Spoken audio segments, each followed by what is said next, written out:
maka didatangkan, dihimpunkan oleh pengarang dalam kitab ini, iaitu dalam satu bab, yakni bab barang yang telah datang pada menyatakan saling memuji.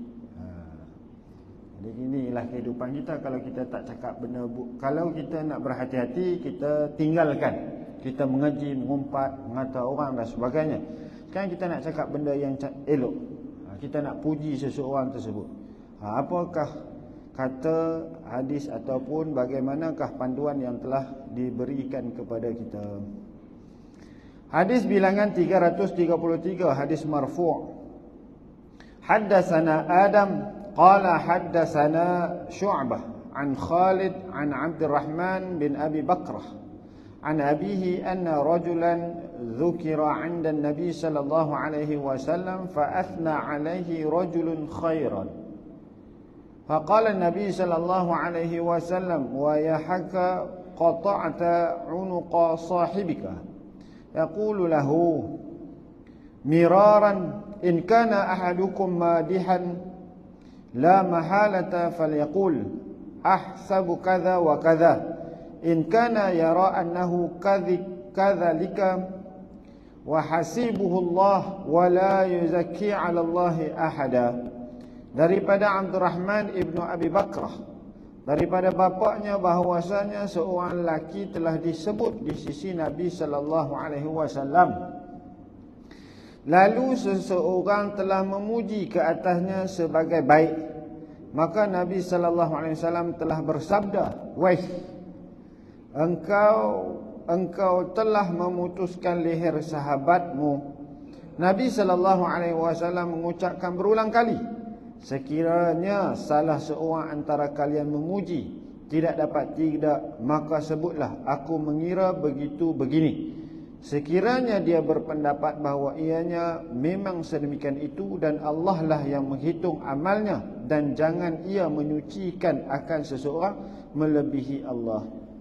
Weh adalah kalimah reaksi yang disebut ketika membuat teguran atau membalas secara lembut.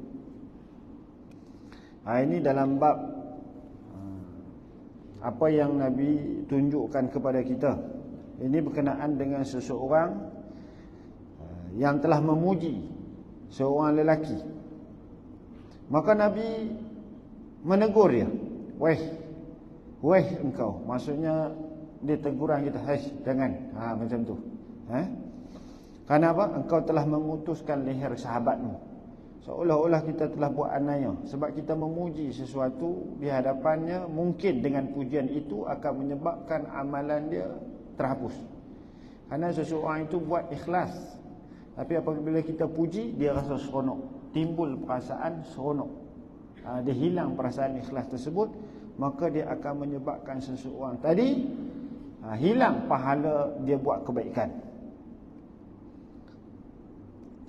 Kerana perbuatan kita memuji seseorang itu, terutamanya di hadapan dia kan, kita tengok dia ni seorang baik, bagusnya kamu begitu begini, maka rasa kembang tak orang yang kena puji tu? Rasa kembang tak Haji? Kembang tak?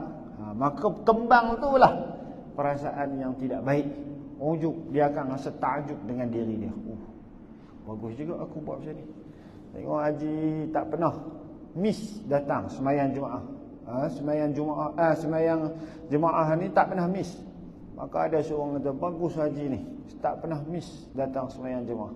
Sebelum ni Haji datang kerana konsisten, komitmen untuk mendapat, ialah nak mengejar pahala 27 kali ganjaran dan sebagainya. Tak ada siapa-siapa suruh pun datang. Tak fikir orang nak puji dan sebagainya. Akhirnya bila orang puji, rasa perasaan lain. Maka orang yang memuji tadi telah menyebabkan orang yang dipuji tadi hilang. Itu dikhawatiri hilang, akan menimbulkan perasaan yang lain. Maka inilah yang akan menyebabkan pahala ataupun seseorang tadi itu asalnya dia baik akan bertukar menjadi tidak baik. Maka itulah Nabi sebut, kamu seolah-olah meletak ataupun memutuskan leher, yakni memenggal, seperti memenggal leher sahabat. Maksudnya bunuhlah sahabat tu. Maka Nabi kata, Nabi ulang banyak-banyak kali. Maka kalau nak puji pun janganlah puji yang melampau-lampau. maka disebut aku mengiranya. Maka sebutlah aku mengira begitu begini. Sekiranya dia berpendapat bahawa ianya memang semikian itu, dan Allah lah yang menghitung amalnya, dan jangan ia menyucikan akan seseorang melebihi Allah. Maksudnya kita seboleh-bolehnya kalau nak memuji seseorang, janganlah puji di hadapan dia. Maka kita puji, bukan puji, maksudnya kita nak berkata baik, maka berkata baiklah seboleh-bolehnya di belakangnya, supaya dia tidak akan timbul perasaan lain, hilang perasaan ikhlas kawan yang buat amal tadi. Maka disebut apa? Allah lah yang menghitung amalnya. Okey, baik. Seterusnya 334 hadis marfu'. Haddatsana Muhammad bin Shabbah qala haddatsana Ismail bin Zakaria qala haddatsani Buraid bin Abdullah an Abi Burdah an Abi Musa radhiyallahu anhu qala sami'a an-nabiy sallallahu alaihi wasallam rajulan yuthni ala rajulin wa yutrihi faqala an-nabiy sallallahu alaihi wasallam ahlaktum aw qata'tum zahra ar-rajul. Daripada Abu Musa radhiyallahu anhu, dia telah berkata, Nabi sallallahu alaihi wasallam telah mendengar akan seorang lelaki memuji seorang lelaki yang lain dan melebih-lebihkannya. Maka Nabi sallallahu alaihi wasallam telah bersabda, kalian telah membinasakan atau telah memutuskan akan belakang lelaki itu. Ini menunjukkan bahawa memuji melampau-lampau, terutama di hadapan lelaki tadi, di hadapan seseorang yang kita puji tadi, adalah satu benda yang dilarang oleh Nabi sallallahu alaihi wasallam. Kadang-kadang puji itu pun jadi tak ikhlas, betul tak? Kita lalu bagus sih, bagus. Ini semua kaki pengampu yang Nabi larang. Jadi takkan kita tak boleh langsung, boleh sebut, tapi janganlah melampau-lampau. Dan janganlah kita memuji secara strict. Bagus, orang lain tak pernah buat begini, hajilah orang yang bagus. Itu benda yang akan membinasakan orang yang kita puji tadi. Maka seboleh-bolehnya sebut seperti mana Nabi sebut. Maksudnya semoga Allah lah yang menghitung amalnya. Maksudnya yang mana dia buat baik itu, mudah-mudahan Allah terima. Itu sahaja. Itu kadang-kadang semua tu dah memang Nabi sallallahu alaihi wasallam dah bagi dah aturan kepada kita. Tapi kita tak ikut. Datang orang tu kita puji melampau-lampau, bagus. Inilah yang kita cari. Tiada yang lain melainkan dia. Kita sebut. Maka itu semua penipuan yang Nabi dah larang lama dah, 1400 tahun, 1500 tahun yang lalu. Hari ini budaya itu timbul. Maka aturan telah dibuat. Jadi fahamlah. Cakap buruk tak boleh, mengeji tak boleh, memuji melampau-lampau pun tak boleh, kerana dia akan merosakkan orang tadi. Jadi bagaimana kita nak buat? Dia di antaranya adalah dalam memuji ni hendaklah bersederhana. Seboleh-bolehnya jaga, jangan sampai hilang fokus orang yang kita puji itu. Macam budak-budak rajin buat kerja, bila kita puji lain macam kembang dia tu. Langsung dia tak boleh buat. Asal dia nak buat benda itu baik, tiba-tiba hilang. Dia telah bertukar menjadi menunjuk-nunjuk dan sebagainya. Besok dia datang duk cari orang, siapa nak puji aku, siapa nak puji aku. Jadi hilang. Okey, baik. Seterusnya 335 hadis mauquf. Haddatsana Qabisah qala haddatsana Sufyan an Imran bin Muslim an Ibrahim At-Taimi عن أبيه قال كنا جلوسا عند عمر فأثنى رجل على رجل في وجهه فقال أقرت الرجل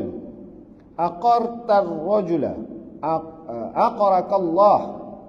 Daripada Ibrahim At-Taimi, daripada bapaknya Yazid ibn Syarif, dia telah berkata, kami pernah duduk di sisi Umar radhiyallahu anhu. Lalu seorang lelaki telah memuji ke atas seorang lelaki yang lain di hadapannya. Maka Umar radhiyallahu anhu telah berkata, engkau telah menyembelih akan lelaki itu, maksudnya membinasakan. Semoga Allah subhanahu wa ta'ala menyembelihmu. Begitu. Maksudnya tegas sungguh. Sayyidina Umar, kita fahamlah, dia lagi tegas.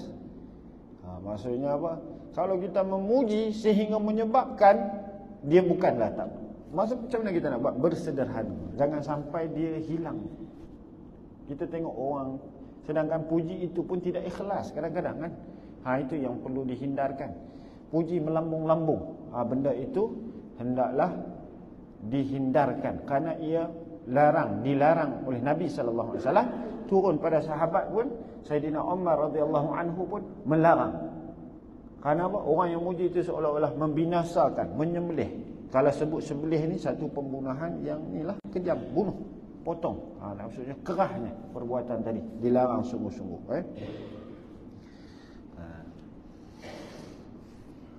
Kita puji, kadang-kadang kita puji ni sehingga menyebabkan dia hilang fokus. Tadi saya sebut asal dia ikhlas, lepas tu timbul perasaan ujub. Tapi kadang-kadang kita nak sebut supaya dia menjadi contoh dan ikutan, itu tidak menjadi masalah.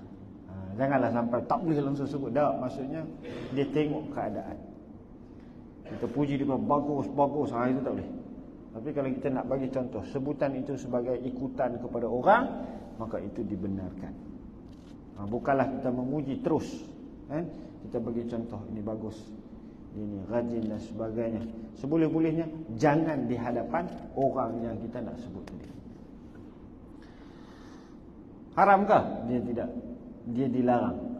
Takut-takut khawatir perbuatan kita itu akan mendatangkan dosa.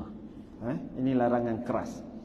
336 hadis mauquf. Haddatsana Abdus Salam qala haddatsana Hafsun an Ubaidillah an Zaid bin Aslam an abihi qala sami'tu Umar yaqulu al-madhu dhabhun qala Muhammad yani idza qabilaha.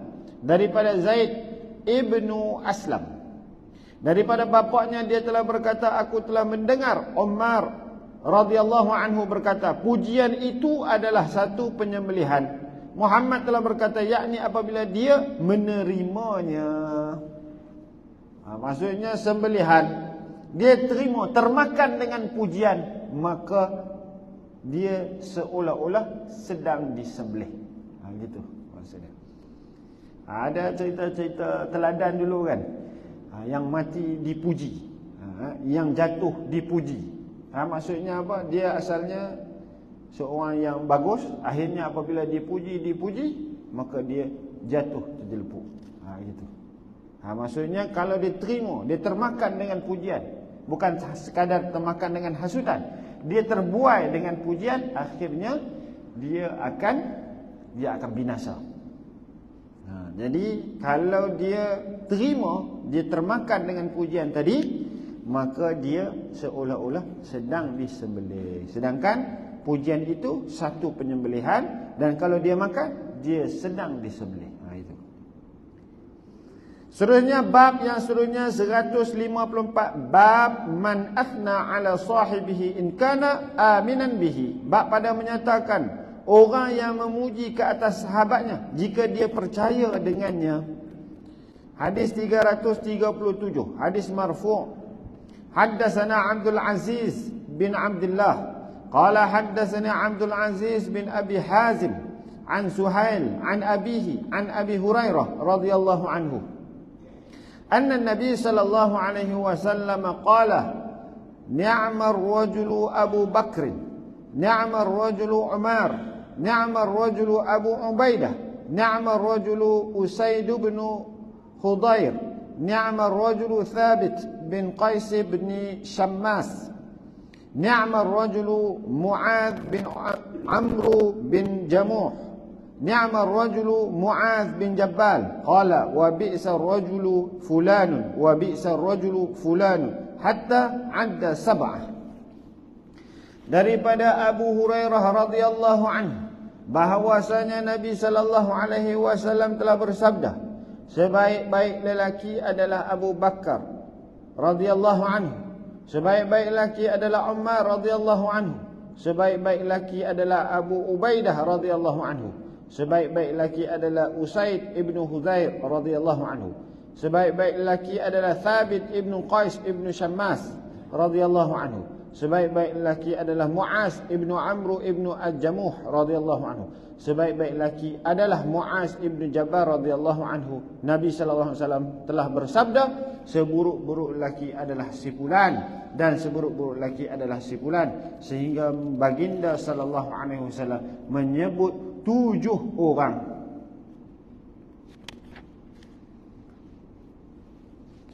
Tujuh orang lagi yang buruk. Maka inilah yang disebut oleh Nabi sallallahu alaihi wasallam. Dia memuji sahabat-sahabatnya.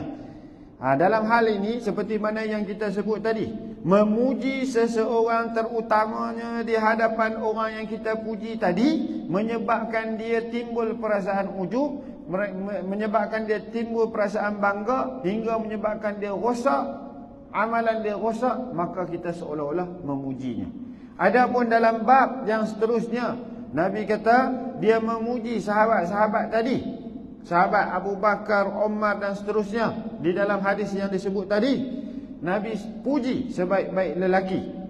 Maka dibolehkan apabila kita memuji, janganlah sampai berlebih-lebihan. Maksudnya apa? Boleh puji, tapi jangan sampai berlebih-lebihan. Itu saja. Kita boleh nampak orang puji berlebih-lebihan, betul tak, Ji? Betul, kita boleh nampak. Bagus, bagus, bagus, itu bagus. Yang teramat bagus. Yang teramat bagus. Yang termulia, mari silakan. Tidak ada manusia yang baik selain kamu. Maka tidak dibenarkan. Tapi nak puji boleh? Boleh. Jangan berlebih-lebihan. Jangan sampai orang yang dengar pujian tadi, dia termakan dengan pujian dan akhirnya dia rosak dengan pujian tadi. Itu saja. Okey, baik. Hadis yang seterusnya 338. Haddatsana Ibrahim qala haddatsana Muhammad bin Fulayh qala haddatsana Abi an Abdullah bin Abdurrahman an Abi Yunus maula Aisyah anna Aisyah radhiyallahu anha qalat ista'adhana rajulun ala Rasulillah sallallahu alaihi wasallam faqala Rasulullah sallallahu alaihi wasallam بئس ابن عشيرة فلما دخل حشله وانبسط إليه فلما خرج رجل استأذن آخر قال نعم ابن عشيرة فلما دخل لم ينبسط إليه كما انبسط إلى الآخر ولم يحش إليه كما حش للآخر فلما خرج قلت يا رسول الله قلت لفلان ما قلت ثم حششت إليه وقلت لفلان ما قلت ولم أرك صنعت مثله قال يا عائشة إن من شر الناس من اتقي لفحشه. Daripada Abu Yunus maula Aisyah radhiyallahu anha, bahwasanya Aisyah radhiyallahu anha telah berkata, seseorang telah meminta izin untuk bertemu Rasulullah sallallahu alaihi wasallam. Maka Rasulullah sallallahu alaihi wasallam bersabda, seburuk-buruk orang dari kabilahnya, namun tak kala dia masuk, baginda sallallahu alaihi wasallam menunjuk rasa gembira dan menyambutnya dengan ceria. Maka setelah dia keluar, seseorang yang lain meminta izin untuk menemui Rasulullah sallallahu alaihi wasallam. Rasulullah sallallahu alaihi wasallam bersabda, sebaik-baik orang dari kabilahnya. Maka tak kala dia masuk, Rasulullah sallallahu alaihi wasallam tidak menyambutnya dengan ceria seperti mana tadi baginda menyambut orang yang sebelumnya, dan baginda juga tidak menunjukkan rasa gembira seperti mana tadi orang yang sebelumnya. Apabila dia keluar, aku yakni Aisyah radhiyallahu anha bertanya, wahai Rasulullah, engkau telah berkata kepada si fulan apa yang telah engkau katakan, kemudian engkau menyambutnya dengan gembira, dan juga engkau telah katakan kepada si fulan apa yang telah engkau katakan, namun aku tidak melihat engkau berbuat yang sama sepertinya. Rasulullah sallallahu alaihi wasallam menjawab, wahai Aisyah, sesungguhnya antara seburuk-buruk manusia adalah orang yang ditakuti kerana sifat kejinya. Ni. Maka satu ketika ada dua orang lelaki. Seorang lelaki yang masuk, Nabi sebut, inilah sebaik-baik, seburuk-buruk manusia. Maka apabila dia masuk, maka Nabi layan dia dengan baik. Nabi tunjukkan muka yang gembira, sambut orang yang tadi. Maka keluarlah orang yang tadi, maka masuk pula seorang lelaki yang lain. Maka lelaki yang kedua ini masuk. Nabi sebelum dia masuk, Nabi kata, inilah sebaik-baik manusia. Sebaik-baik manusia dari sebaik-baik orang dari kabilahnya.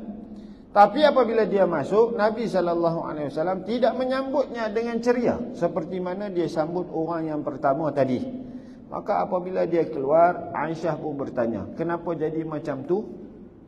Maka Nabi kata, wahai Aisyah, sesungguhnya antara seburuk-buruk manusia adalah orang yang ditakuti kerana sifat kejinya. Jadi apa yang kita kena ambil faham daripada hadis ini ialah bolehlah kita berbudi bahasa dan memuliakan seseorang kerana khawatir kita mendapat keburukan dan kekejian orang tersebut selama tidak sampai kita lari daripada ataupun sehingga kita menyebabkan agama Allah itu dipandang hina. Maksudnya kepada orang yang kita tahu dia ni panggil dia buruk dan sebagainya, kalau kita layan dia tak baik, dia akan menyebabkan, dia akan balas dengan sebagainya. Jadi kita tak nak berpanjang-panjangan dengan orang tadi, maka dibolehkan untuk kita layan dia dengan cara yang baik. Kan kita pernah jumpa orang ni, oh dia ni payah ni, dia ni payah. Kalau kita tak layan dia, dia selalunya dia akan kacau. Jadi kita layan, walaupun kita terkenal dia ni orang yang jahat, orang yang perangai tak baik, kan kita tengok kadang-kadang kan, Allah datang pula dah. Bila datang, Assalamualaikum, boleh saya bantu? Sebab apa? Kita nak dia datang, dia settle, balik. Kalau boleh macam tu. Dan seterusnya boleh pula kita menghibahkan menghibahkan seseorang yang sudah terkenal dengan kefasikan dan kekejian tadi. Maksudnya orang dah kenal dah, dia ni orang yang jahat, orang yang ahli maksiat. Memang terkenal dah. Memang semua orang tahu dah.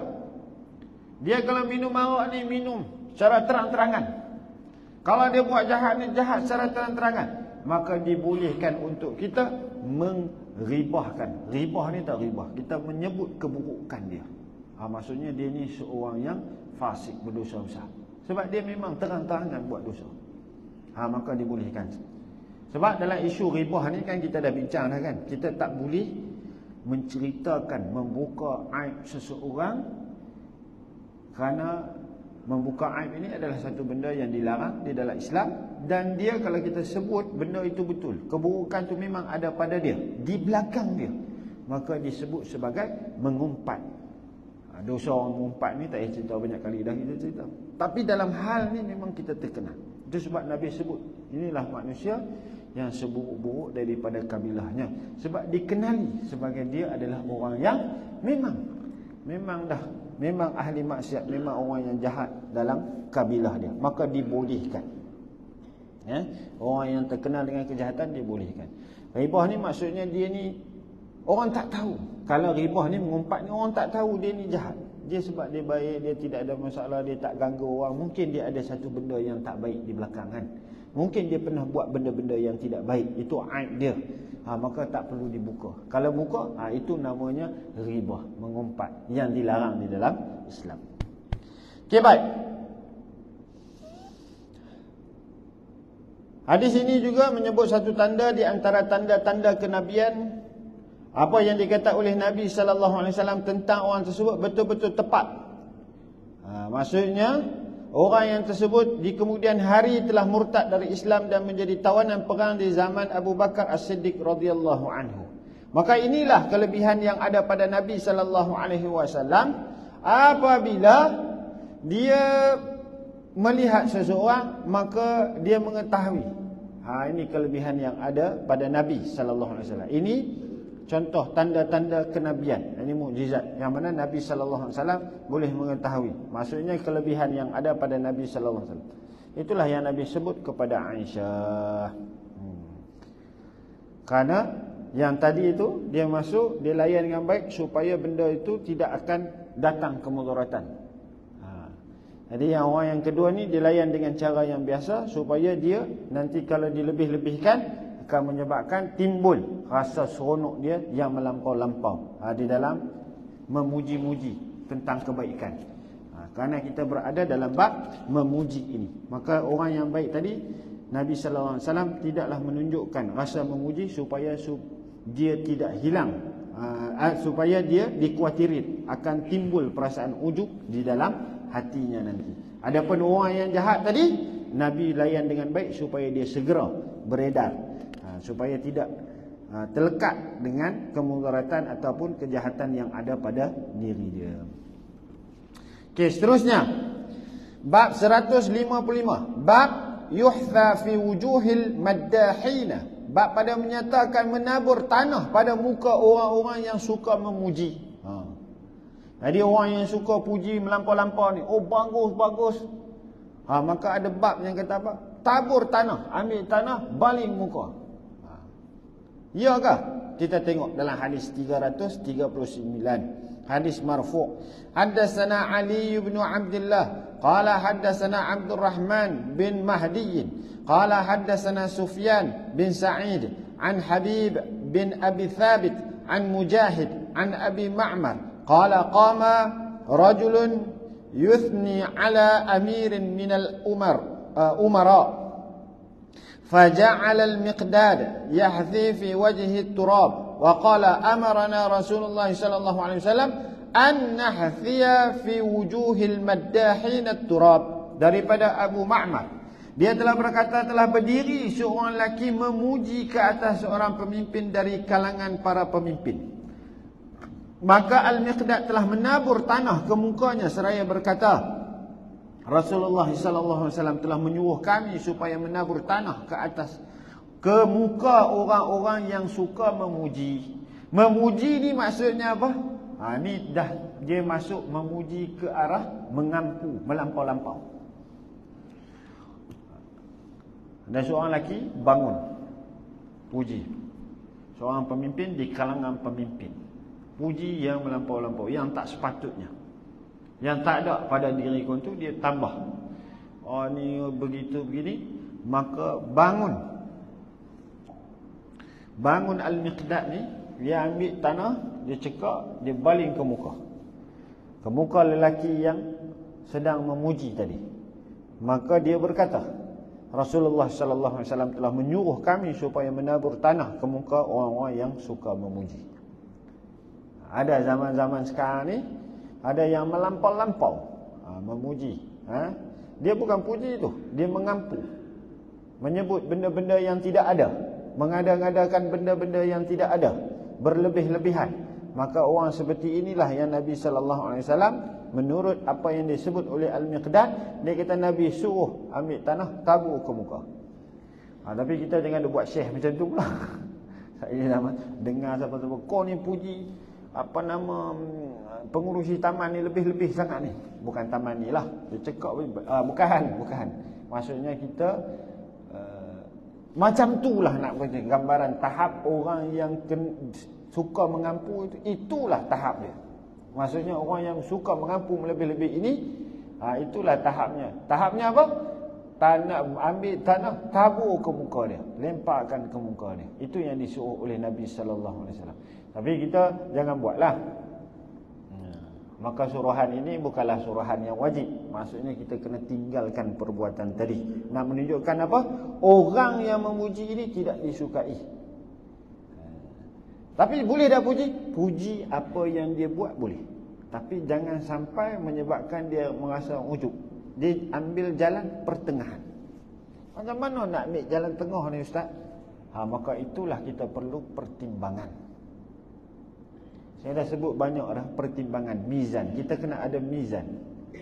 Kita kena timbang amalan kita, bukan timbang perbuatan kita.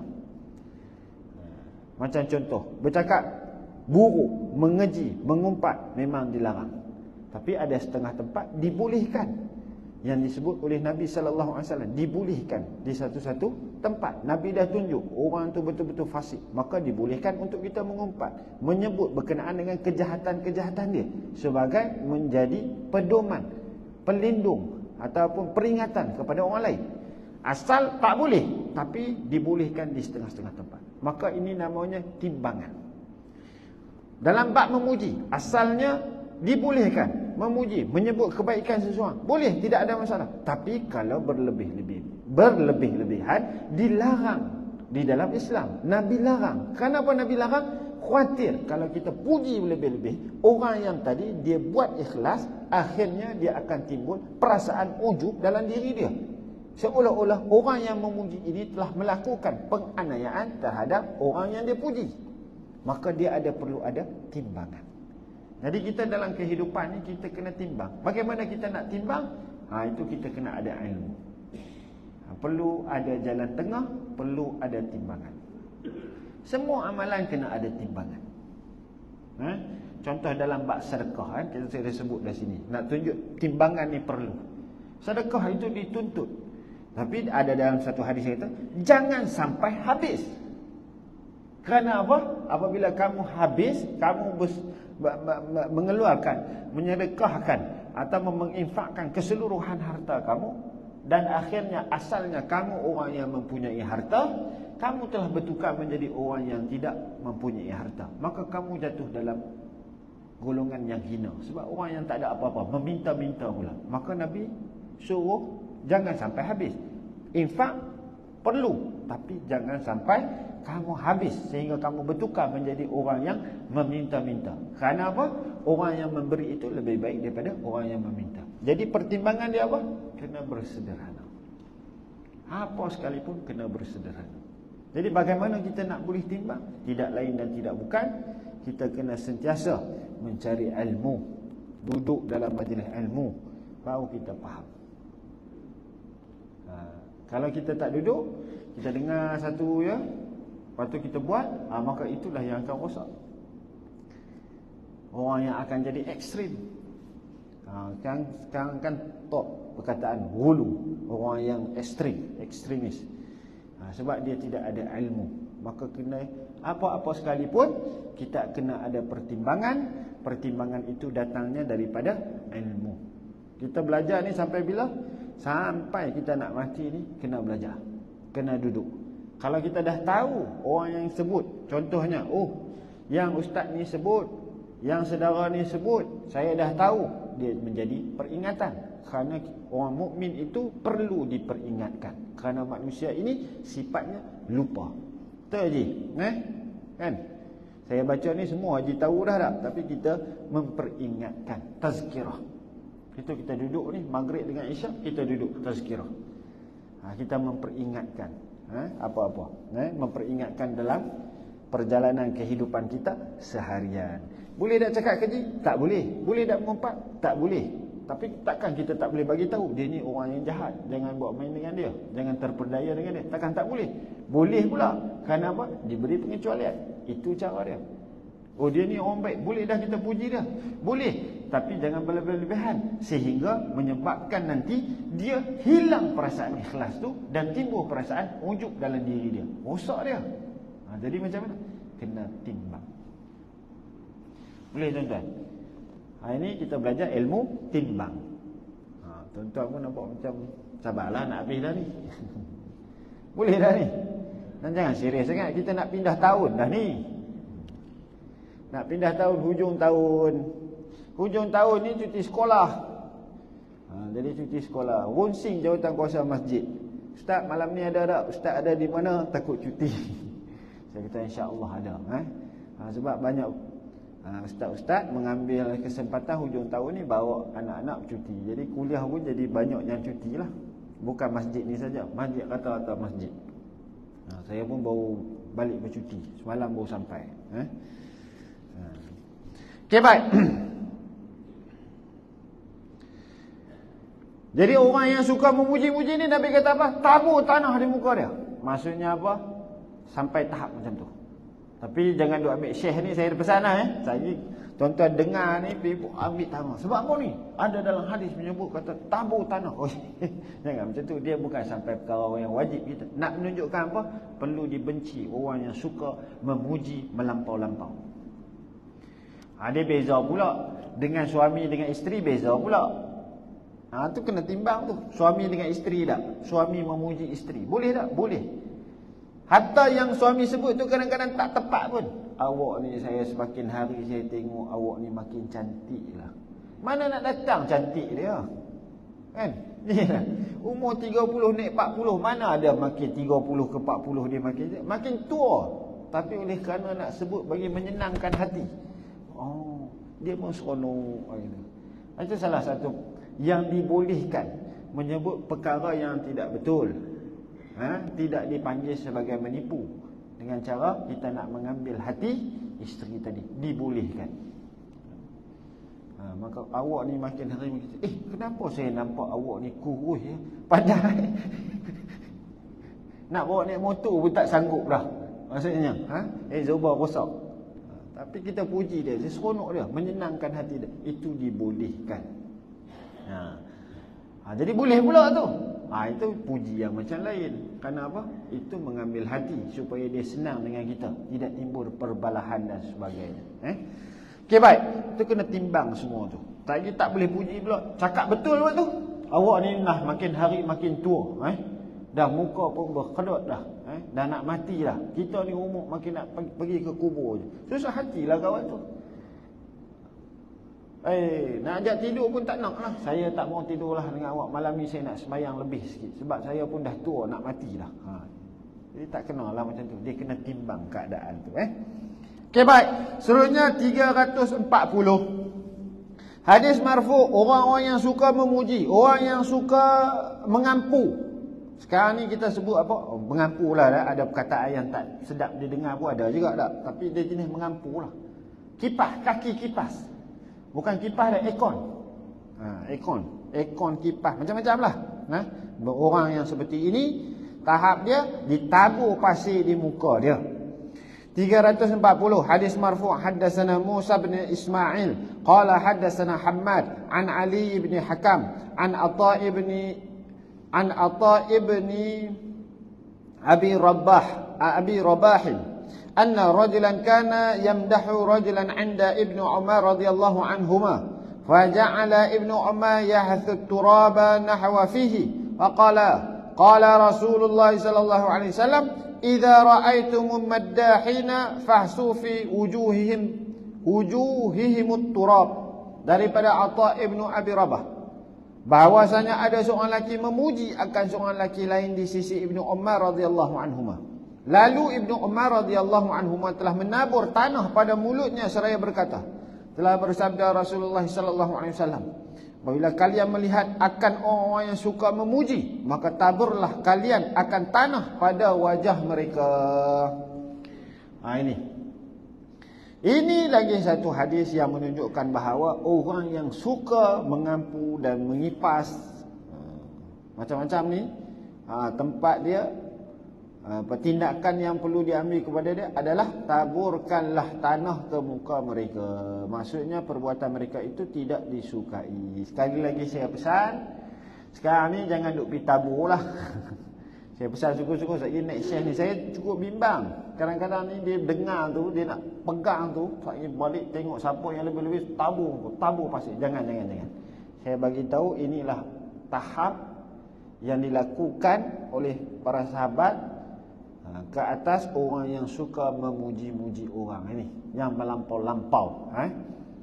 Telahan pada ketika itu, pada zaman itu lagilah orang suka buat syair memuji seseorang itu sehingga berlebih-lebihan. Maka orang seperti itulah yang akan ditabur dengan pasir di mukanya. Jadi kita jangan buat jadi tiba-tiba naik syekh pula pergi tabur. Nak beritahu apa? Tahapnya itulah. Kita orang yang sebegitu tidak disukai dengan perbuatannya. Itu yang saya nak sampaikan. Okey, baik. Seterusnya hadis 341.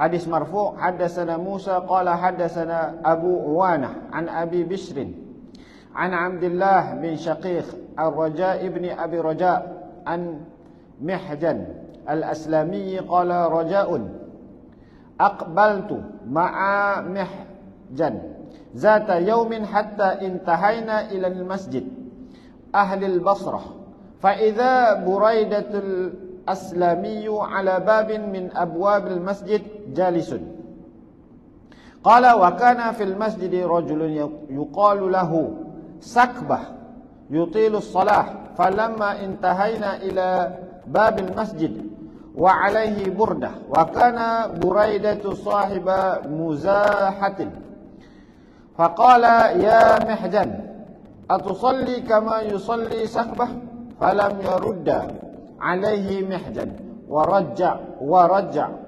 qala Mihjan inna Rasulullah sallallahu alaihi wasallam akhadha bi yadi fantalaqna namshi hatta sa'idna Uhdan فأشرف على المدينة فقال ويل أمها من قرية يتركها أهلها كأعمر ما تكون يأتيها الدجال فيجد على كل باب من أبواب الملكة فلا يدخلها ثم حضر حتى إذا كنا في المسجد رأى رسول الله صلى الله عليه وسلم رجلا يصلي ويسجد ويركع فقال لي رسول الله صلى الله عليه وسلم من هذا فأخذت أطريه فقلت يا رسول الله هذا فلان وهذا فقال أمسك لا تسمعه فتهلكه قال فانطلق يمشي حتى إذا كان عند حجره لكنه نفض يديه ثم قال إن خير دينكم